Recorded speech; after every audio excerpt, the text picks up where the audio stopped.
नमस्कार, बहुत स्वागत है आपका। आप देख रहे हैं सबसे बड़ा अखाड़ा। मैं हूं आपके साथ शिल्पा तोमर। चुनावी मौसम आते ही तमाम राजनीतिक पार्टियां अपने अपने पत्ते सेट करने में लग जाती हैं, लग भी गई हैं। सभी पार्टियों की नजरें साइलेंट वोटर पर है, क्योंकि चुनावी समर में ये एक ऐसा वोट बैंक है जो जाति या धर्म से ऊपर है और सारे समीकरणों को बदलने का मादा भी रखता है। ये दलित, ब्राह्मण, ओबीसी वोट बैंक से भी ज्यादा ऊपर है, ज्यादा महत्वपूर्ण है। और इस वोट बैंक की देश में आबादी लगभग 49% है। अगर आप अभी नहीं समझे तो चलिए आपको समझा देते हैं। दरअसल हम बात कर रहे हैं साइलेंट वोटर यानी कि महिला वोटर्स की। आधी आबादी के नाम से जाना जाने वाला ये वोट बैंक चाहे तो किसी भी दल को अर्श पर बिठा दे या किसी भी दल को अर्श से फर्श पर गिरा दे। ऐसे में जब 5 राज्यों में चुनाव होने हैं तो फिर साइलेंट वोटर की भूमिका अहम हो जाती है। खासकर बीजेपी के लिए ये वोटर बेहद जरूरी है, क्योंकि महिला वोटर्स को पीएम नरेंद्र मोदी ने ही तो साइलेंट वोटर का टैग दिया था और खुलेआम ये कहा था कि बिहार चुनाव में एनडीए की जीत साइलेंट वोटर्स के चलते ही मिली थी। ऐसे में बिहार के इस विनिंग फॉर्मूले को पीएम मोदी यूपी विधानसभा चुनाव में आजमाने के लिए उतर रहे हैं। मंगलवार को प्रयागराज में महिला सशक्तिकरण सम्मेलन का आयोजन इसका जीता जागता उदाहरण कहा जा सकता है, जहां आधी आबादी को साधने की कोशिश की गई। महिला स्वयंसेवी समूहों को 1000 करोड़ की मदद दी गई। साथ ही पिछले 7 साल के कामों को महिलाओं के सामने रख दिया गया। इस सम्मेलन की खास बात यह रही कि इसमें बीजेपी ने अपनी सभी दिग्गज महिला नेताओं को फेस बनाया, महिला सशक्तिकरण का नारा दिया। वैसे प्रधानमंत्री के महिला सशक्तिकरण कार्यक्रम को कांग्रेस की राष्ट्रीय महासचिव प्रियंका गांधी के लड़की हूं, लड़ सकती हूं के नारे से भी जोड़कर देखा जा रहा है, क्योंकि प्रियंका गांधी ने यूपी चुनाव में अपना पूरा का पूरा फोकस महिला वोटर्स पर ही केंद्रित कर रखा है। कांग्रेस ने सूबे में 40% टिकट महिलाओं को देने सहित तमाम वादे किए हुए हैं। ऐसे में अब बीजेपी की नजर भी सूबे की इन साइलेंट वोटर्स पर है, इन महिला वोटर्स पर है, जिन्हें साधने के लिए पीएम नरेंद्र मोदी अब चुनावी अखाड़े में उतर चुके हैं। ऐसे में साफ है देश की 2 सबसे बड़ी पार्टियों की नजरें महिला वोटर पर है, क्योंकि एक ऐसा वोट बैंक है जिसकी चोट परिणाम आने पर ही दिखाई देती है। ऐसे में यह आधी आबादी किस पार्टी को प्रमोट करेगी, किसका दिल तोड़ेगी, ये कोई नहीं बता सकता। लेकिन सवाल उठता है साइलेंट वोट किसे करेगा प्रमोट। आज की चर्चा इसी मुद्दे पर।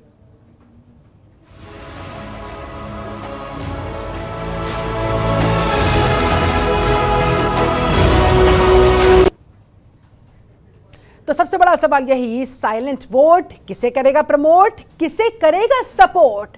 सबसे बड़ा सवाल जिसका जवाब खोजने की हम करेंगे कोशिश। इसके अलावा साइलेंट वोटर से आस राजनीतिक दलों का ये किस तरह का है प्रयास। सदन की लड़ाई साइलेंट वोटर पर क्यों आई, ये भी बड़ा सवाल, ये भी महत्वपूर्ण सवाल। इसके अलावा शादी की उम्र बढ़ाने का इशारा क्या करेगा वारा न्यारा। महिला वोटर से आस किसकी आखिरकार पूरी होने वाली है, फरियाद किसकी पूरी होने वाली है आस। आज इन्हीं तमाम सवालों के इर्द गिर्द अपनी चर्चा को हम आगे बढ़ाएंगे। और ये सवाल बेहद महत्वपूर्ण इसलिए हो जाते हैं क्योंकि आधी आबादी महिला वोटर्स, जिसे पीएम नरेंद्र मोदी ने ही साइलेंट वोटर का टैग दिया था, वो किस पर अपनी मेहरबानी दिखाएगी, किसका सपोर्ट करेगी, ये बेहद महत्वपूर्ण हो जाता है। और ये तमाम अन्य वर्गों से बहुत ऊपर, यानी कि चुनाव के सारे समीकरण बदलने का मादा रखती हैं ये महिला वोटर्स, जिनसे इस समय तमाम राजनीतिक दल आस लगाए बैठे हैं। आस इस चीज की कि वो हमारे पाले में आए। सपा की बात कर ले, बीएसपी की बात कर ले, कांग्रेस की बात कर ले, बीजेपी की बात कर ले, तमाम दलों की नजरें इन महिला वोटर्स पर टिकी हुई है, आधी आबादी पर टिकी हुई है, क्योंकि पता है उन्हें, जानते हैं तमाम राजनीतिक दल कि महिला वोटर्स का साइलेंट वोट कितना महत्वपूर्ण होता है।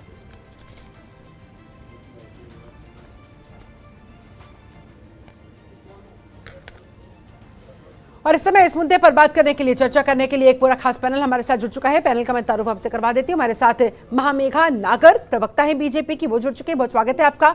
हमारे साथ थोड़ी देर में प्रियंका गुप्ता जुड़ेंगी, कांग्रेस प्रवक्ता। राकेश प्रताप सिंह, सपा विधायक गौरीगंज से, वो हमारे साथ जुड़ चुके हैं। बहुत स्वागत है सर आपका। हमारे साथ बीएसपी नेता डॉक्टर डीएस मिश्रा जी जुड़ चुके हैं। बहुत स्वागत है मिश्रा साहब आपका। हमारे साथ डॉक्टर सुनील कौशिक, वरिष्ठ पत्रकार, जुड़े हुए हैं, स्टूडियो में मौजूद है। आपका भी सुनील कौशिक जी बहुत बहुत स्वागत करती हूँ। चर्चा की शुरुआत सबसे पहले महामेघा नागर जी आपके साथ करना चाहूँ। साइलेंट वोटर का टैग पीएम मोदी ने दिया था। अब इसी साइलेंट वोटर से भारतीय जनता पार्टी को क्या उम्मीदें हैं, क्या आस है? प्रियंका गांधी लगातार एक्टिव है, इस वोट बैंक को अपने पाले में करने के लिए लगातार दिखा रही हैं, लोगों को समझा रही हैं, महिला वोटर्स से बात करते हुए ये साबित कर रही है कि कांग्रेस को कितनी चिंता है महिलाओं की। ऐसे में बीजेपी फिलहाल कहां स्टैंड करती हो? मैम आई एम सॉरी पर आपकी आवाज क्लियर नहीं आ रही है, पीछे से बहुत ज्यादा नॉइज आ रही है। ठीक है ma'am, I will make that correct. मेरा सवाल आपसे ये है, अगर आप अब मुझे सुन पा रही हैं कि बीजेपी महिला वोटर्स को लेकर आपकी क्लियर। ठीक है मैम, आऊंगी आपके पास। डॉक्टर सुनील कौशिक हमारे साथ जुड़े हुए हैं। डॉक्टर साहब, आपका विश्लेषण इस पर क्या कहता है? तमाम दल दिख रहा है किस तरह से साम दाम दंड भेद हर संभव तरीके से महिला वोटर्स को अपने पाले में लाने की कोशिश कर रहे हैं। सब लोग अपने अपने दावे सामने रख रहे हैं। ऐसे में किनके दावों में कितना है दम और किनको ये महिला वोटर्स करने वाली है सपोर्ट, क्या कहा जाए? ये देखो शिल्पा जी, ये चुनाव के समय में इस तरीके की योजनाएं आती जाती रहती हैं। हर इलेक्शन की हम बात करें तो हर इलेक्शन में कोई न कोई ऐसी पार्टी घोषणा करती है जो सत्ता में होती है, जहां कहीं न कहीं वोट प्रभावित हो और वोटर को ये लगे कि सरकार हमारे लिए काम कर रही है। यदि हम 2016 के और 17 के बीच की बात करेंगे तो समाजवादी पार्टी ने भी महिलाओं से संबंधित तमाम योजनाएं जारी की थी। बीजेपी भी वही कर रही है। यदि हम केंद्र सरकार की बात करें तो केंद्र सरकार ने भी कई योजनाएं, जैसे उज्ज्वला है, सुरक्षित मातृत्व योजना है, फ्री सिलाई मशीन है, महिला शक्ति है, सुकन्या समृद्धि, मतलब तमाम तरीके की इस तरीके की योजनाएं आती हैं।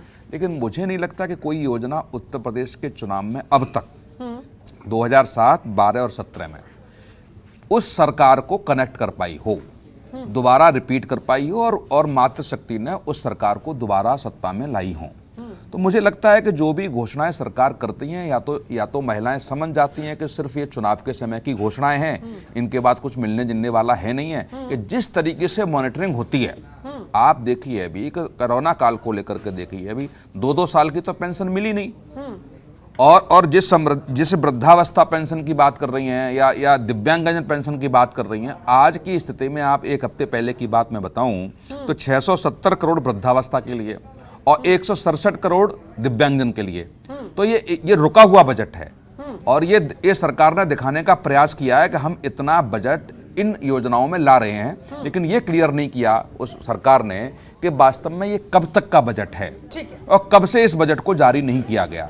तो ये चुनाव के समय में लगता है कि भारी भरकम बजट है, जैसे आज मोदी जी ने 1000 करोड़ के आसपास का ट्रांसफर किया है बजट। लेकिन आप ये बताइए कि कम से कम उत्तर प्रदेश की भी हम बात करें और इतने महिला समूह हैं, या तो उसको हम बांटने की बात करेंगे, 200 करोड़ रुपया उत्तर प्रदेश के लिए है।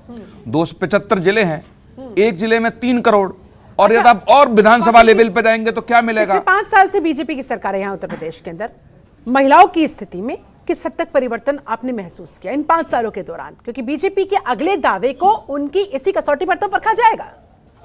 नहीं देखो, ये तो महिलाएं निर्णय करेंगी, क्योंकि अभी आदरणीय योगी जी ने एक शिकायत के लिए एक नंबर जारी किया गया था और ये कहा गया था कि महिलाएं शिकायत कर सकती हैं और उनकी समस्या का समाधान होगा। मुझे लगता है कि एक हफ्ते में 10 लाख से ऊपर शिकायतें सरकार के पास पहुंची, तो ये तो सरकार समीक्षा करे कि ये तो उनकी 3 साल से सरकार, 4 साल से सरकार थी और सरकार ये डिसीजन लेती है कि महिलाएं उस पर कंप्लेंट करें और 10 लाख की संख्या में कंप्लेंट आ रही है। तो मुझे नहीं लगता कि बहुत ज्यादा काम सरकार ने किया है, जिस तरीके से सुरक्षा की गारंटी देने की सरकार बात करती है। फैसला तो इन्हीं वोटर्स बिल्कुल। चलिए ठीक है, सपा विधायक हमारे साथ राकेश प्रताप सिंह भी लगातार जुड़े हुए हैं। राकेश जी, महिला वोटर्स समाजवादी पार्टी को वोट क्यों करें, जरा आज बताइए, समझाइए।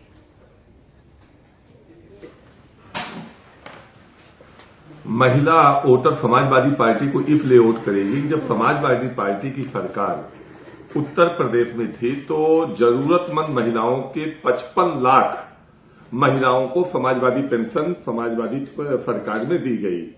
1090 महिला हेल्पलाइन की व्यवस्था की गई। रानी लक्ष्मीबाई महिला सशक्तिकरण कोष की स्थापना की गई। किशोरी शक्ति योजना व्यवसायिक प्रशिक्षण की व्यवस्था की गई। इस तरह से महिलाओं के लिए बराबर उस सरकार में काम किया गया और इस सरकार में 5 साल में उन सभी योजनाओं को रोकने का काम किया। सबसे पहले इस सरकार ने समाजवादी पेंशन बंद कर दिया जो 55 लाख महिलाओं को मिलती थी, और योजनाओं का कहीं अता पता नहीं है। तो महिला, और दूसरा कारण जो महिला का वोट करने का है समाजवादी पार्टी का, जब ये सरकार बनी उसके पहले 70 रुपए किलो सरसों का तेल मिलता था जिसका प्रयोग महिला अपने घर में करती है। ठीक है। 300 रुपए का सिलेंडर मिलता था, आज 1000 के ऊपर सिलेंडर मिल रहा है। 250 रुपए, 210 रुपए, 220 रुपए में सरसों का तेल मिल रहा है। दाल की तो जो किचन है महिला की वो इतनी महंगी हो गई है कि इस सरकार से ऊब चुकी है महिला, और वो समाजवादी पार्टी को वोट देने के लिए दृढ़ संकल्पित है। ठीक है, चलिए ये तो आने वाला वक्त बताएगा कितनी संकल्पित वो हैं। बीएसपी नेता हमारे साथ मौजूद हैं doctor DS Mishra ji. Doctor Mishra, आपका ओपनिंग रिमार्क, आपको क्या लगता है ये साइलेंट वोटर किसको सपोर्ट करने वाली है और क्यों करने वाली है? शिल्पा जी, देखिए ये रानी लक्ष्मीबाई, उषा मेहता, बेगम हजरत महल, एनी बेसेंट, रानी दुर्गावती, अहिल्याबाई होलकर, प्रभावती गुप्ता, रानी जिद्दा जैसी वीरांगनाओं की धरती है। कितना बड़ा दुर्भाग्य है इस देश का कि वोट के लिए लोग महिला और पुरुष को बांट रहे हैं, पति पत्नी को बांट रहे हैं, बाप बेटी को बांट रहे हैं। अरे ऐसा क्यों कर रहे हो आप? आखिर क्या चाहते हो? इस देश कहाँ धरती कहाँ फटके धंस जाए? आप क्यों इस तरह के एक एक चीजों को ले करके दुर्दशा देश की करने जा रहे हो? ये देश महिला पुरुष के बंटने से नहीं आपको वोट देगा, ये देश एक होकर के वोट देगा। जिस घर में महिला और पुरुष अलग अलग वोट देंगे उस घर का क्या विनाश होने से कोई रोक सकता है? क्या मतभेद करके आप क्या करना चाहते हो? क्या आप इस देश को उस स्थान पर लेके जाना चाहते हो? हिंदू अलग दे, मुसलमान अलग दे, यादव अलग दे, कहार अलग दे, कुहार अलग दे, धरकार अलग दे, लोनिया अलग दे, दुनिया अलग दे, पंडित जी अलग दे, मिश्रा जी अलग दे, तिवारी जी अलग दे, सिंह साहब अलग दे, राठौर साहब अलग दे। अरे ऐसा क्यों आपको उतारू हो गया? भाजपा क्या करना चाहती है मुझे समझ में नहीं आ रहा है।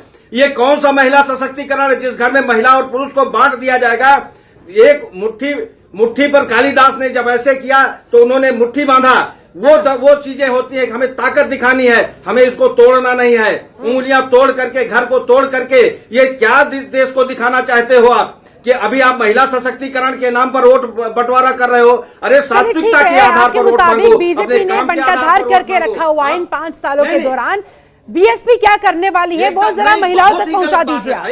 ये बीएसपी आप सुनिए तो, बीएसपी वो करने वाली है जिस 10-90 की बात कर रहे हैं हमारे विधायक साहब। हम कह रहे हैं बीएसपी के राज में वो सत्ता होनी चाहिए कि शिकायतों की दरकार न पड़े। हम वो बहन कुमारी मायावती जी का वो सत्ता है, वो शासन रहा है कि हम बंटवारा करके वोट नहीं चाहते हैं। हम सबको एक लेकर के, भाईचारा बना करके, सर्वधर्म संभाव बना करके हम अपने वोटों की चाहत करते हैं। हम इस तरह के नहीं करते कि हम बंटवारा करें, हम तोड़े फोड़े, जात भेद पंथ।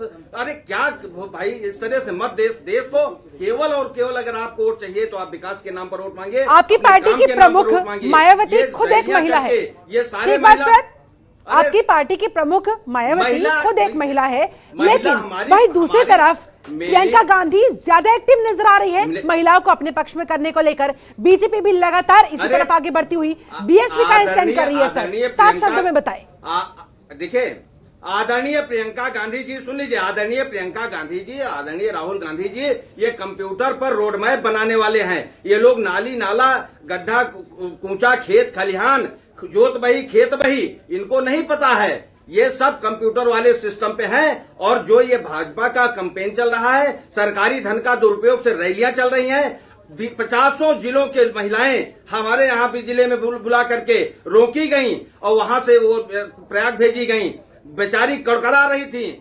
वो रद्दा, गदाई, रजाई, गद्दा अलग अलग जिलों से इकट्ठा होकर के उनको सुलाया जा रहा है। इस तरह के महिलाओं को परेशान न करो, निकाल दिया अपने आप तो वो वोट देंगी। आगे की भविष्य की रणनीति बताने में निकाल देते तो आप लोगों के लिए ज्यादा बेहतर होता। चलिए ठीक है, उन लोगों ने जो किया सो किया। मेरी रणनीति सबको लेकर चलनी है। ठीक है, मैं महिला। चलिए ठीक है सर, ये तो तब होगा जब यहाँ आपको मौका दिया जाएगा और ये फाइनल फैसला महिला वोटर्स के हाथ में है कि वो किसे सपोर्ट करती है, किसके साथ जाती है, किस पर अपना विश्वास जताती है। बीजेपी प्रवक्ता हमारे साथ जुड़ी हुई है महामेघा नागर जी। नागर जी, सीधा सा सवाल है, इन 5 सालों में आपने महिलाओं के लिए क्या किया जिसके मुझे आवाज दम नहीं सुनाई पड़ पर रही। अगले 5 सालों में फिर से आप मौके को मांग रही हैं? गिनवा दीजिए जरा आज। जी, सबसे पहले सभी को नमस्कार। और मैं बताना चाहूंगी कि आज जो हमने देखा, चाहे वो टेलीविजन स्क्रीन पे देखा या तमाम लोगों ने इधर उधर देखा, कि प्रयागराज जो हजारों सालों से हमारी मातृशक्ति की प्रतीक माँ गंगा, यमुना, सरस्वती के संगम की धरती रही है, आज ये तीर्थ नगरी भी नारी शक्ति के इस अद्भुत संगम का प्रतीक बनी, उसका साक्षी बनी। तो मैं उसके लिए प्रदेश की सभी बहनों को, सभी महिलाओं को धन्यवाद करना चाहूंगी, उनके प्रति अपना आभार व्यक्त करना चाहूंगी। दूसरी अरे, बात, जब आवाज आपका नहीं मैं आ प्रश्न मैं आपके प्रश्न का जवाब देती हूँ। आपने पूछा कि ऐसा क्या किया आपने डॉक्टर महिलाओं DS के लिए कि मिश्रा, महिलाएं इस चुनाव में आपके मिश्रा। साथ जुड़ेंगी, आपको वोट करेंगी। तो शिल्पा जी, मैं आपको बताना चाहूंगी कि आप खुद महिला हैं, मैं महिला हूं, और बहुत ही बेसिक सी चीजें होती हैं जो महिला को सबसे ज्यादा ग्राउंड लेवल पे इफेक्ट करती हैं। मैं बात करूंगी एक महिला होते हुए, तो मैं जानती हूं कि मेरे लिए सबसे ज्यादा इंपॉर्टेंट है अपनी इज्जत, अपनी अस्मिता को बचाने के लिए। जब उन महिलाओं को, प्रदेश की महिलाओं को, देश भर की महिलाओं को खुले खलियान के अंदर जाना पड़ता था शौच के लिए, तो शौच की सोच को बदलने के लिए प्रधानमंत्री ने, हमारे मोदी जी ने, हमारे योगी जी ने प्रदेश के अंदर 2.5 लाख से अधिक टॉयलेट्स बनवाए, इज्जत घर बनाए, और महिलाओं की इज्जत किस प्रकार से बाजार में नीलाम की जाती थी, खेतों में किस तरीके से समाजवादी पार्टी के कार्यकर्ता, उनके गुंडे जिनको संरक्षण मिलता था, वो जाकर के कैसे उनकी इज्जत को नीलाम करते थे, वो अब रुक गया है। पहली चीज। दूसरी चीज मैं आपको बताना चाहूंगी मैम, कि किस प्रकार से एक महिला का सपना होता है कि उसके पास में एक अच्छी किचन हो। उस किचन के अंदर पर महिला मजबूर थी लकड़ियों से अपनी गैस चलाने के लिए। उन महिलाओं की किचन से धुएं को छांटने का काम अगर किसी ने किया तो वो उज्ज्वला योजना के माध्यम से हम लोगों ने किया, समाजवादी पार्टी ने नहीं किया, वो भारतीय जनता पार्टी ने किया। भारतीय जनता पार्टी ने ना सिर्फ गैस कनेक्शन दिए, और उसके साथ ही साथ में हाल ही में अभी ऑयल, इसका गैस सिलेंडर्स का प्राइसेस भी अभी कम किया गया है, जो हमारे अभी साथी प्रवक्ता अभी कुछ बोल रहे थे। शिल्पा जी, मैं बोलना चाहूंगी प्रधान, शिल्पा जी, मैं टोक रहा हूँ। मैंने किसी को इंटरप्ट नहीं किया था। मैं मेघा जी को इसमें टोक रहा हूँ, उसमें मेरा स्वभाव नहीं है, डिबेट में टोकने का। नहीं, मैं इसलिए टोक रहा हूँ। थोड़ी एक मिनट सुनिए, फिर आप खुद बोलिएगा। मेरा स्वभाव भी नहीं है मैं बीच में किसी को टोकूं। प्लीज बोलिएगा, मैं आपको बिल्कुल इंटरप्ट नहीं करूंगी। आप नहीं, एक मिनट केवल हम्बल रिक्वेस्ट सर। नहीं, तीसरा प्लीज मेरी बात सुन लीजिए, प्लीज मेरी बात सुन लीजिए। मैं बहुत सर प्लीज सुनने की क्षमता रखिए। अरे आप एक मिनट मेरी बात तो सुन लीजिए। आप नहीं करना चाहती हूँ, अगर आप नहीं, मैं खूब सुन रहा हूँ। एक शब्द में, केवल एक शब्द में संशोधन कर लीजिए। मेघा जी ये ठीक नहीं है, पहले सुन लीजिए। मैं बोलता नहीं हूँ बीच में। मेघा जी आप सुन लीजिए पहले। नहीं, एक शब्द का बहुत गंदे शब्द का आपने प्रयोग किया है, उसको आप वापस ले लीजिए, उसके लिए सॉरी बोल दीजिए।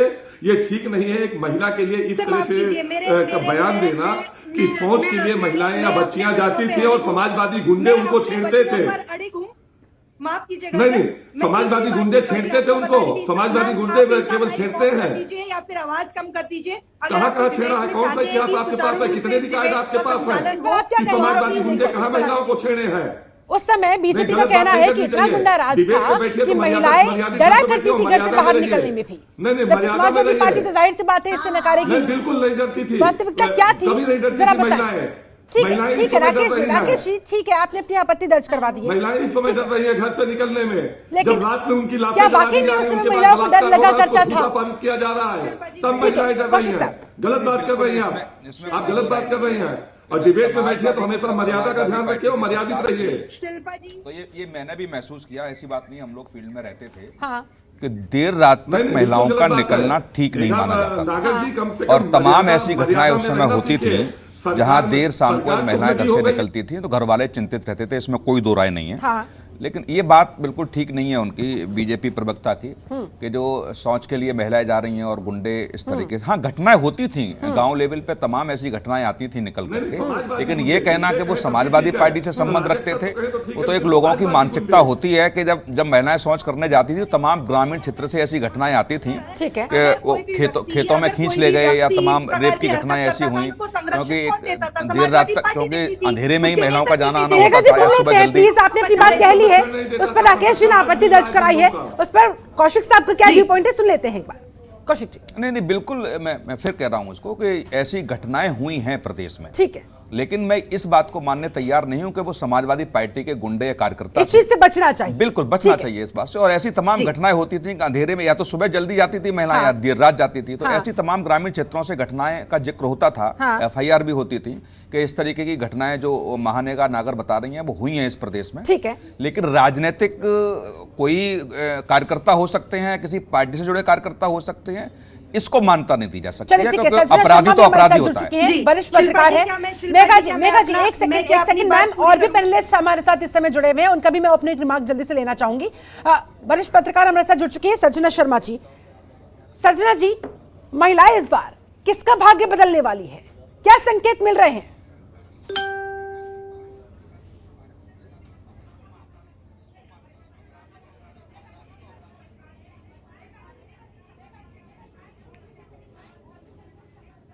सर्जना जी, मेरी आवाज आप तक पहुंच रही है? जी हाँ, आपकी आवाज please continue, take your time. देखिए शिल्पा जी, हम महिला को आइसोलेशन में नहीं देख सकते। हाँ।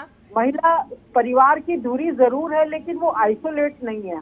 उसको अपनी बेटी की इज्जत की चिंता है, अपने बेटे के रोजगार की चिंता है, अपनी सुरक्षा की चिंता है, अपने उनका सब कुछ ठीक ठाक चले, कानून व्यवस्था अच्छी हो, तो एक महिला पूरे परिवार की चिंता करती है।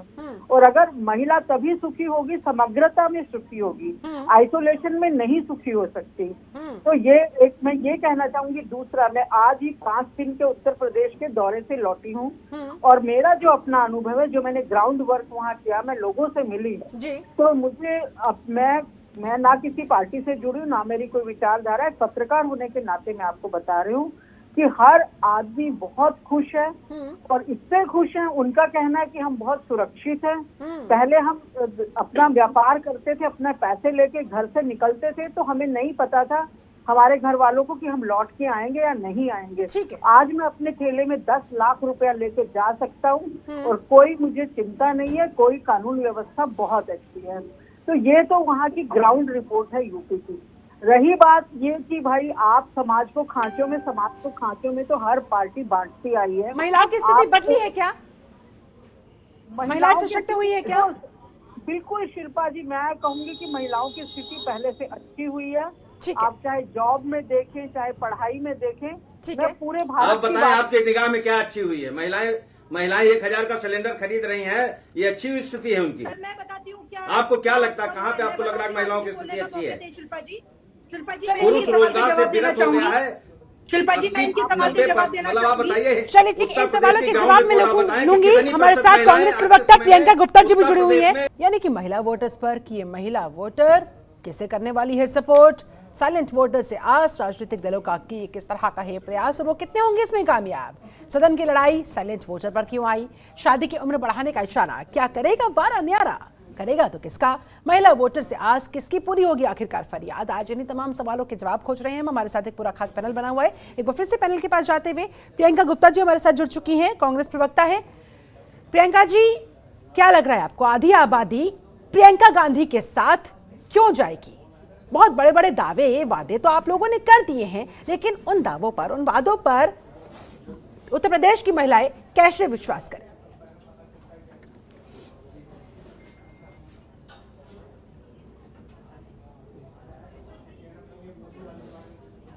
म्यूट है प्रियंका जी।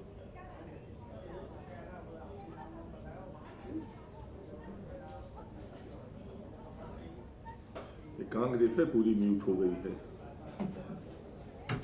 आई think there is some technical error. वो बोल तो रही है, लेकिन प्रियंका जी आपकी आवाज हम तक पहुंच नहीं पा रही है। I will make it correct. Till then ma'am आपकी आवाज नहीं आ रही आई थिंक। ठीक है, मैं आपके पास आती हूँ, लौटती हूँ। प्रियंका जी, अगर मेरी आवाज आप तक पहुंच पा रही हो तो मैं जानना चाहूंगी प्रियंका गांधी के साथ देश की महिलाएं, उत्तर प्रदेश की महिलाएं क्यों जानेंगी, क्यों जाना पसंद करेंगी?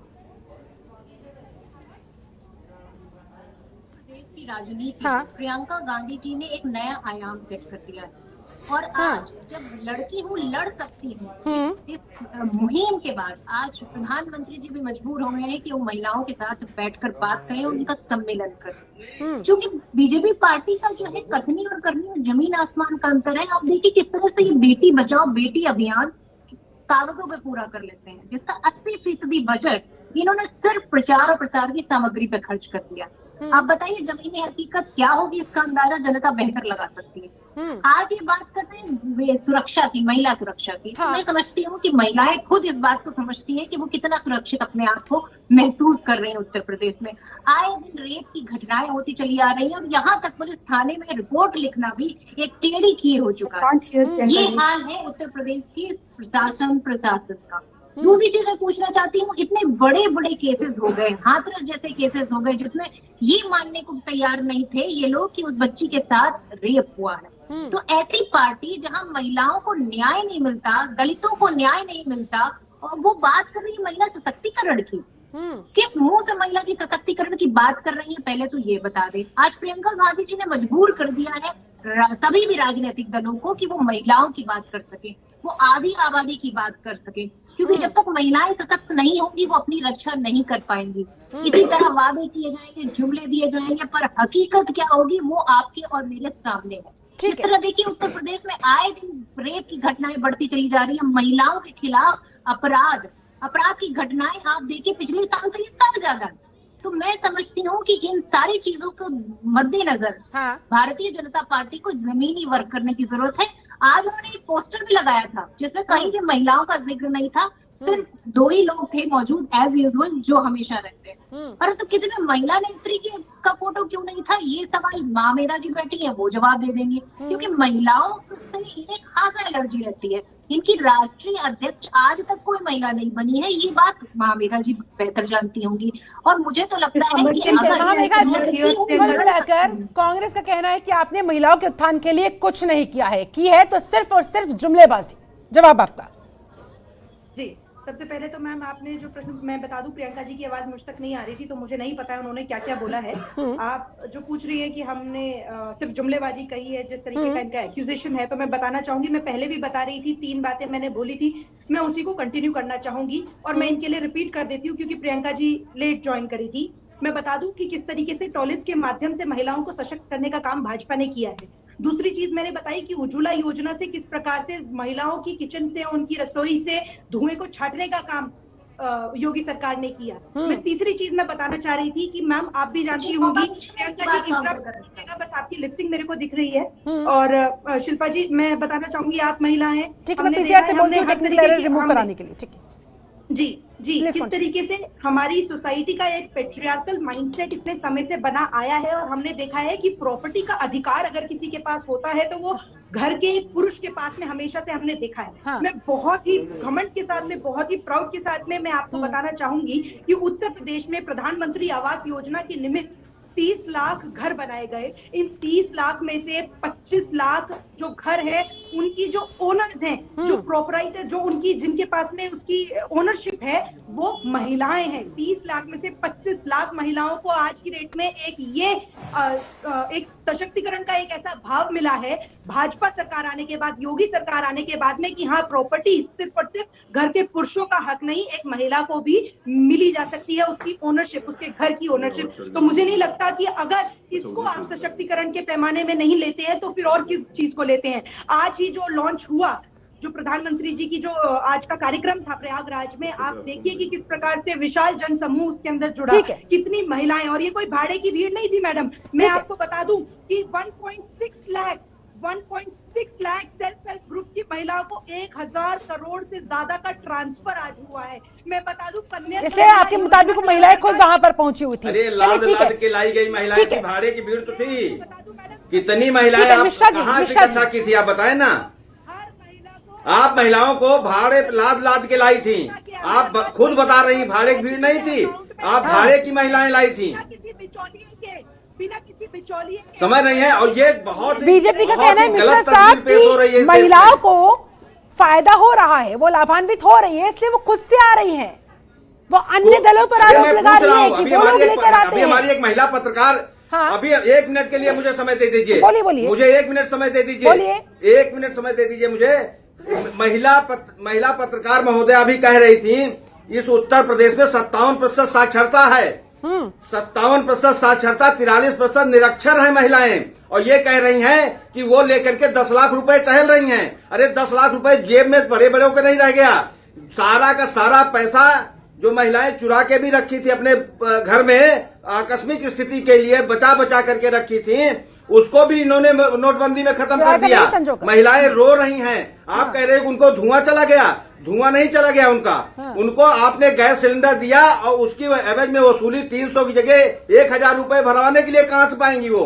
आप दूसरा घूस दे रही हैं।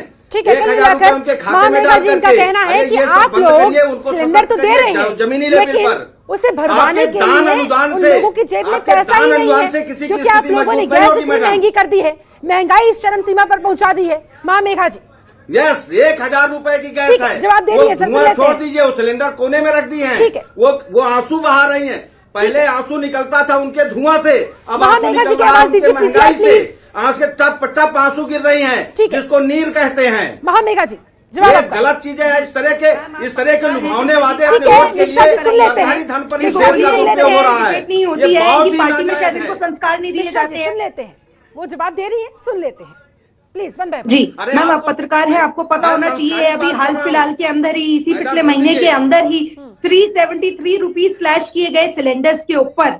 और इसके साथ ही में आप देखिए कि किस तरीके से भाजपा सरकार ने वितरण किया है। तेल, मैं बताना चाहूंगी, तेल, नमक, दाल, चावल, आटा, क्या चीज करा रही है। आप जाइए ग्रामीण अंचलों में, जाइए उन महिलाओं से तरस भी थी उनको।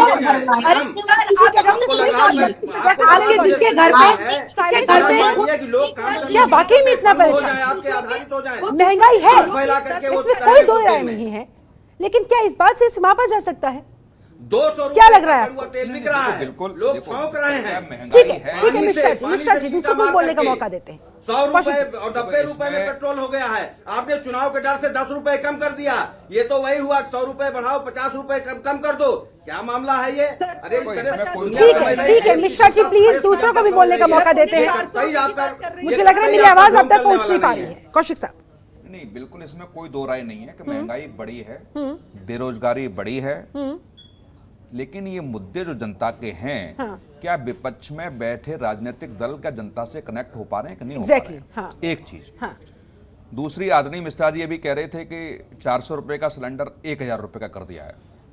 बिल्कुल कर दिया है, लेकिन मिश्रा जी ये भी बता दें कि कांग्रेस सरकार सब्सिडी कितना देती थी, क्या वास्तव में जो मूल्य उसका है सिलेंडर का, क्या निश्चित तौर से वो बढ़ा है? क्या सब्सिडी का जो पैसा हमसे ही लेकर के और हमको ही दिया जाता था, 580 रुपए के हिसाब से भारत सरकार सब्सिडी देती थी, वो सब्सिडी खत्म की है।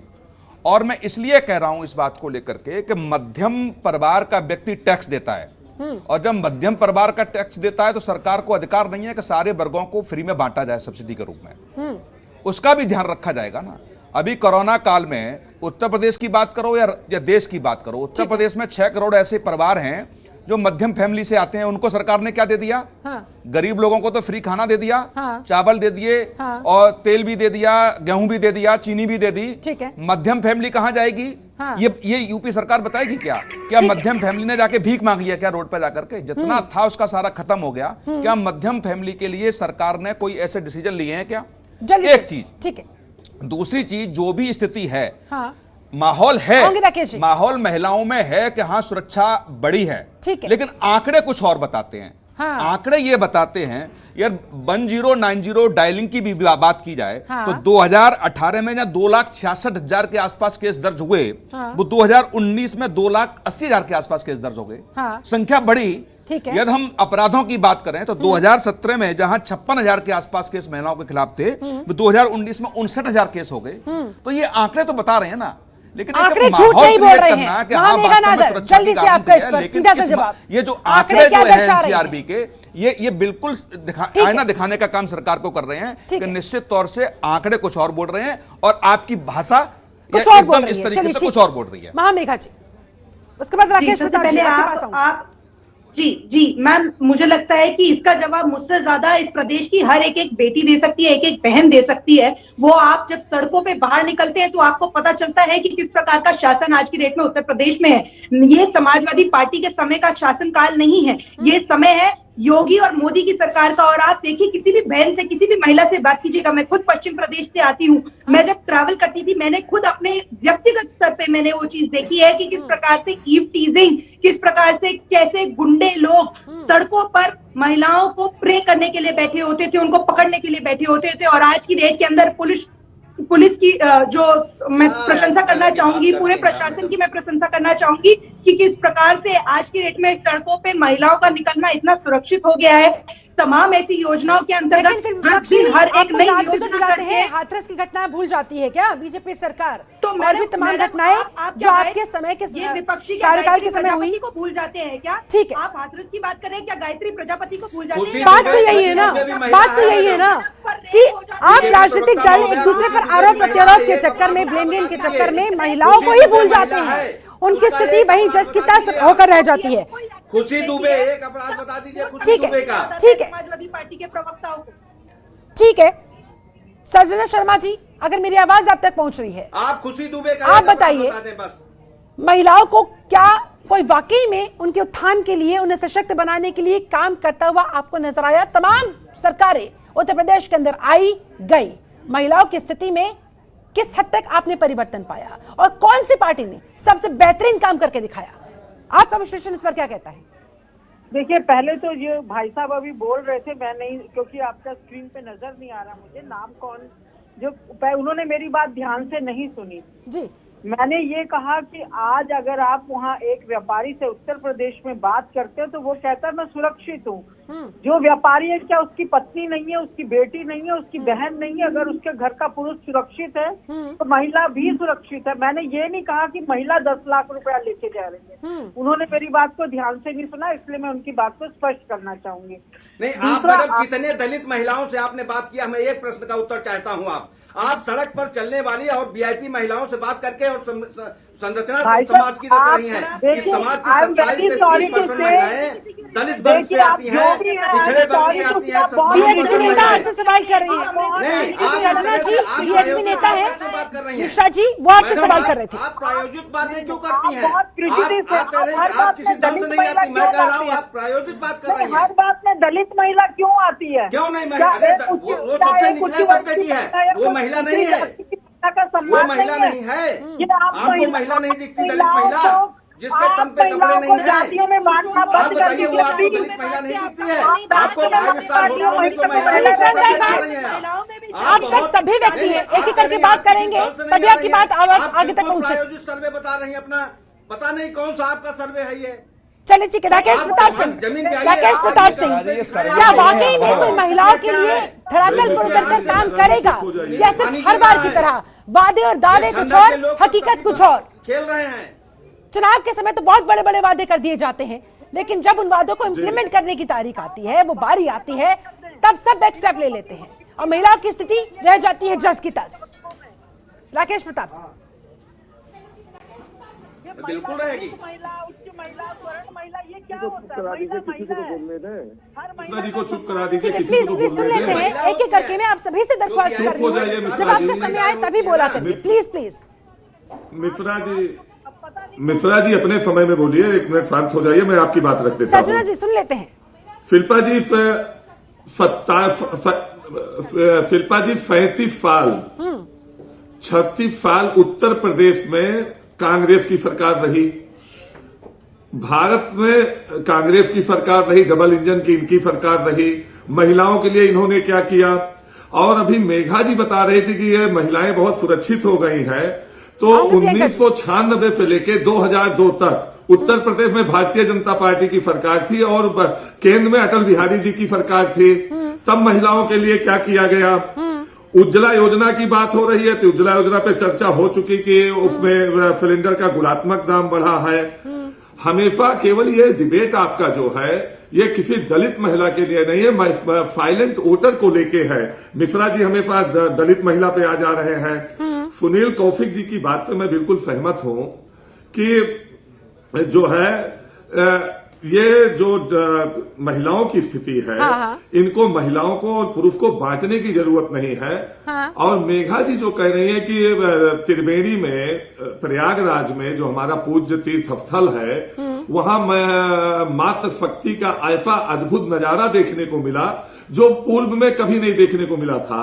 अरे हम लोग गांव गरीब परिवार से हैं, हम गांव में रहते हैं। कोई भी आशा बहू, कोई भी आंगनबाड़ी नहीं बची जिसको प्रयागराज ना जाना पड़ा हो, और जो नहीं गई उससे स्पष्टीकरण मांगा जा रहा है। कोई अपने आप वहां नहीं गया है, जबरदस्ती वहां ले जाया गया है कि जो सरकारी तंत्र का दुरुपयोग इस सरकार में हो रहा है, इससे पहले कभी नहीं हुआ था। ठीक है। महिलाओं के लिए ना तो पूर्व में किसी सरकार ने किया, ना कांग्रेस की सरकार ने, ना भारतीय जनता पार्टी की सरकार में, ना बीएसपी के सरकार ने किया।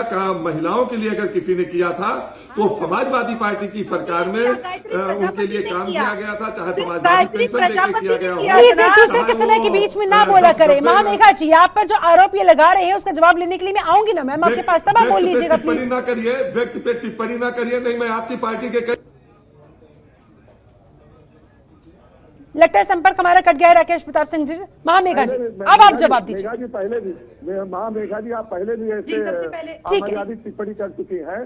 ठीक है, डिबेट पे आइए तो मर्यादा का ख्याल रखिए, मर्यादा के साथ, मर्यादित शब्दों का इस्तेमाल करते हुए प्लीज आप सभी अपनी अपनी बात रखिए। महामेघा जी, फाइनल कमेंट भी चाहूंगी आप। सर, मैंने गायत्री प्रजापति का नाम लिया। गायत्री प्रजापति को एक पार्टी संरक्षण दे सकती है, पर दूसरी पार्टी के लोग उसके ऊपर उंगली भी नहीं उठा सकते हैं।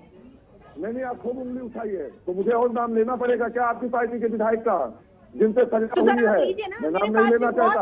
वो तो सबके पास होता ही है, बस होता ही है कुछ तो वो समाधान है, चाहे वो युवाओं को लेकर हो, चाहे वो बेरोजगारी को लेकर हो, चाहे वो महिलाओं को लेकर हो, उनकी समस्या को लेकर हो। चलिए ठीक, मेरे पास समय इतना है नहीं। प्रियंका गुप्ता जी, जाते जाते आपका फाइनल कमेंट क्या लग रहा है आपको? प्रियंका गांधी जिस तरह से महिला वोटर्स को लेकर, उत्तर प्रदेश में महिलाओं को लेकर तमाम बड़े दावे कर रही है, आपके वारे न्यारे हो जाएंगे इस बार? फाइनल कमेंट जल्दी से मैम।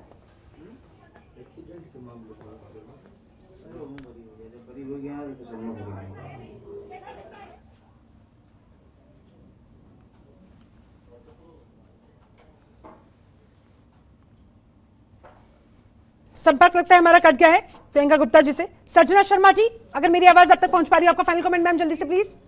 जी शिल्पा जी, आवाज आ रही है? कट गया है पूरे प्रदेश से। शिल्पा ठीक है सर, वो आने वाला वक्त बताएगा। सजना जी, आपका फाइनल कमेंट। हाँ, आपकी आवाज सुन रही है, पूछिए प्लीज प्लीज बोलिए मैम, क्या कहना चाहेंगी जाते जाते आप? मैं ये कहना चाहूंगी कि जिस तरह से महिलाओं को आप एक तो जातियों में बांटना बंद कर दीजिए। ये जो अभी साहब कह रहे थे कि आपने किसी दलित महिला से पूछा, अरे भाई मुझे सड़क में, गांव में, बाजार में जो महिला मिल रही है, मैं पहले उससे पूछूं आपकी जाति क्या है, तब मैं उससे बात करूं क्या? मुझे जो भी महिला मिलेगी मैं महिला को महिला मानती हूँ, वो जो भी हो, चाहे वो दलित हो, चाहे स्वर्ण हो या मुस्लिम हो, सिख हो, ईसाई हो, एक महिला महिला है। तो महिला को महिला के हिसाब से मैं ट्रीट करूंगी। आपके मुताबिक महिलाओं के लिए काम हुआ है बीते वर्षों में? चलिए, मुझे लगता हुआ। देखिए शिल्पा जी, ठीक है, शिल्पा जी मेरी आखिर फैसला इन्हीं वोटर्स के हाथ में रहेगा कि उन्हें क्या लगता है उनके लिए किस हद तक काम हुआ या नहीं हुआ है। हमारे साथ राकेश प्रताप सिंह जुड़े हुए हैं। राकेश जी, जल्दी से फाइनल कमेंट आपका। मैं केवल इतना कहता हूं कि अगर इस सरकार में महिलाएं बहुत सुरक्षित हैं तो आप 18-19 का आंकड़ा देख लीजिए। महिला के खिलाफ, महिला की शिकायतों पे जो अपराध है तो उसमें 13% बढ़ोतरी हुई है। 19-20 में देखिए तो उसमें 16.5 पॉइंट की बढ़ोतरी हुई है और लगातार 21 तक इसमें बढ़ोतरी होती गई है। अगर इस प्रदेश की महिलाएं एकदम सुरक्षित है, राम राज लग गया है, महिलाएं अमन चैन से रह रही हैं, 10-20 लाख रुपए लेके घूम सकती हैं, रात 12 बजे घूम रही हैं, तो अगर सब कुछ ठीक है तो ये अपराध का परसेंटेज क्यों बढ़ रहा है? FIR का परसेंटेज क्यों बढ़ रहा है? और ये भारत सरकार के गृह विभाग का भारत सरकार के गृह विभाग का आंकड़ा है। ये गृह विभाग का आंकड़ा है, कोई ये मेरा आंकड़ा नहीं है, उत्तर प्रदेश का आंकड़ा नहीं है। चलिए ठीक है, आपके मुताबिक कुछ नहीं हुआ है, महिलाओं की स्थिति बहुत ही खराब है। प्रियंका गुप्ता जी, आपका फाइनल कमेंट जल्दी से मैम।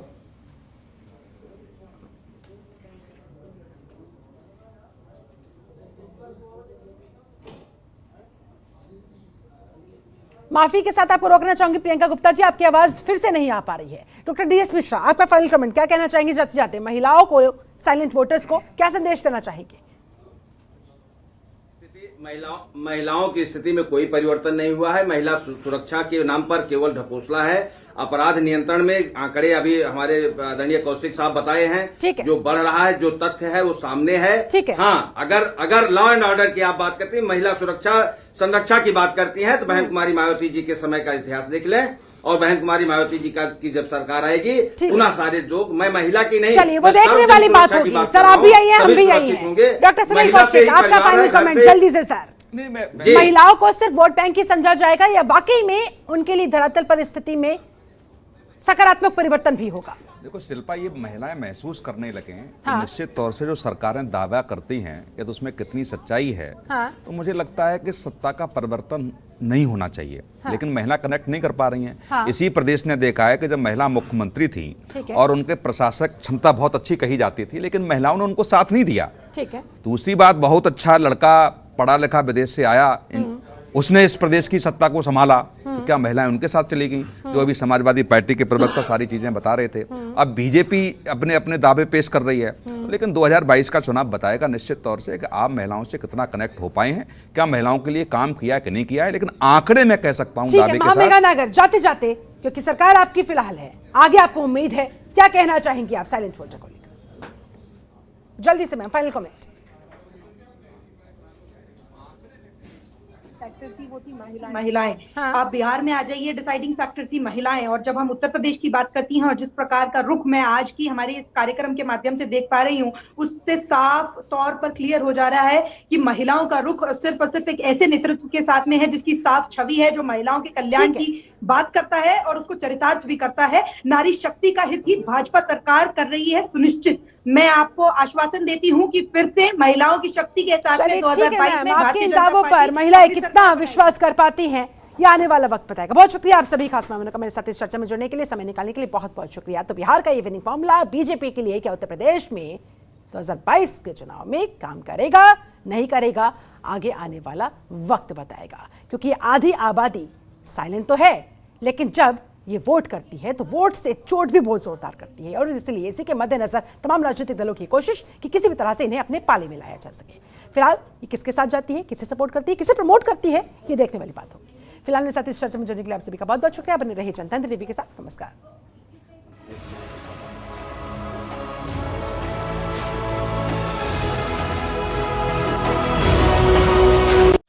खबरों के निष्पक्ष विश्लेषण के लिए सब्सक्राइब करें Jantantra TV and press the bell icon. Never miss any update.